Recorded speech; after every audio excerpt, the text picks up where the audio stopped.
After the fall of the Qing dynasty in 1911, China was supposed to enter a new era of democracy under the Republic of China.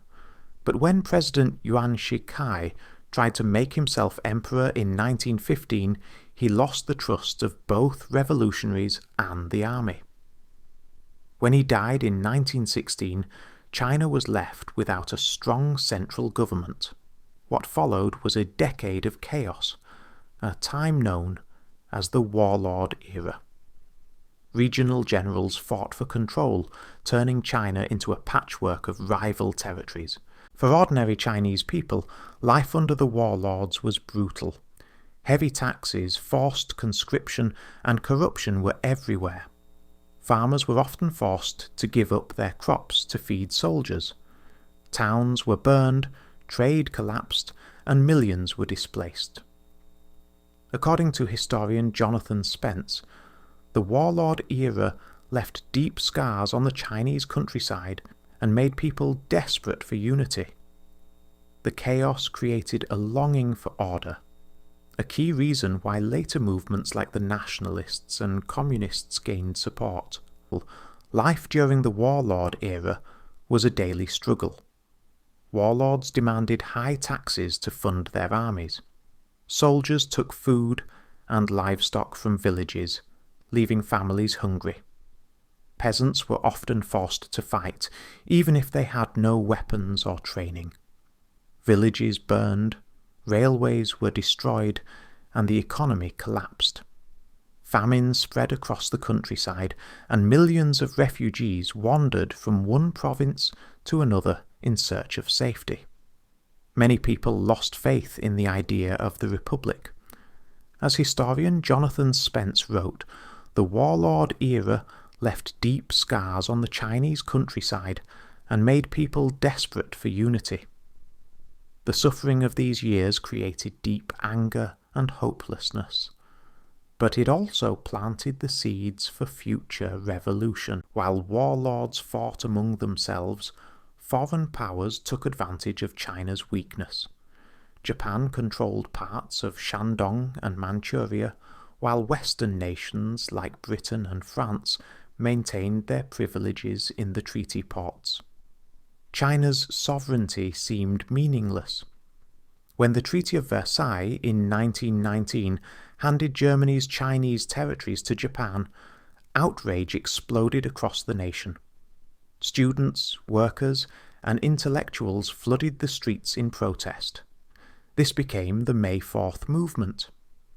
These young protesters demanded national pride, science, democracy, and an end to foreign control. The movement was not just about anger, it was a call for awakening. It inspired a generation to rebuild China, not through old emperors or corrupt generals, but through new ideas and new leadership.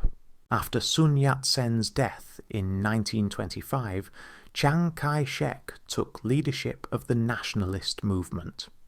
Determined to restore order, he launched the Northern Expedition in 1926, a military campaign to defeat the warlords and reunify China. The nationalist army moved north from Guangzhou, capturing cities like Wuhan, Nanjing, and Shanghai. One by one, the warlords were defeated or forced to join the new government. By 1927, the campaign had brought most of China under nationalist control, ending the warlord era. However, unity came at a cost. As soon as the warlords were gone, tension grew between the nationalists and communists. Chiang feared communist influence and turned against his former allies, beginning a new civil war. The warlord era left deep marks on China's history. Politically, it proved that the young republic had failed to establish strong leadership, and that China's unity required power, not just ideals. Socially, the suffering of the people fueled anger against corruption and support for new movements that promised fairness, especially the communists. Economically, A decade of constant war destroyed agriculture and industry, slowing progress and keeping millions in poverty. Yet, the warlord era also had an unexpected effect. It awakened a new sense of nationalism. The chaos made people realize the importance of unity, modern government, and national strength. These lessons would shape both the nationalists and communists in the years to come. The warlord era was one of the darkest chapters in China's modern history, a time of violence, division, and despair. But out of that chaos came transformation. The suffering of the people gave rise to new leaders, new ideologies, and a new determination to rebuild the nation.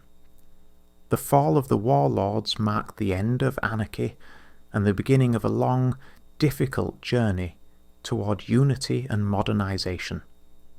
From chaos came the dream of a stronger, united China, a dream that would continue to shape the country's destiny for the rest of the 20th century.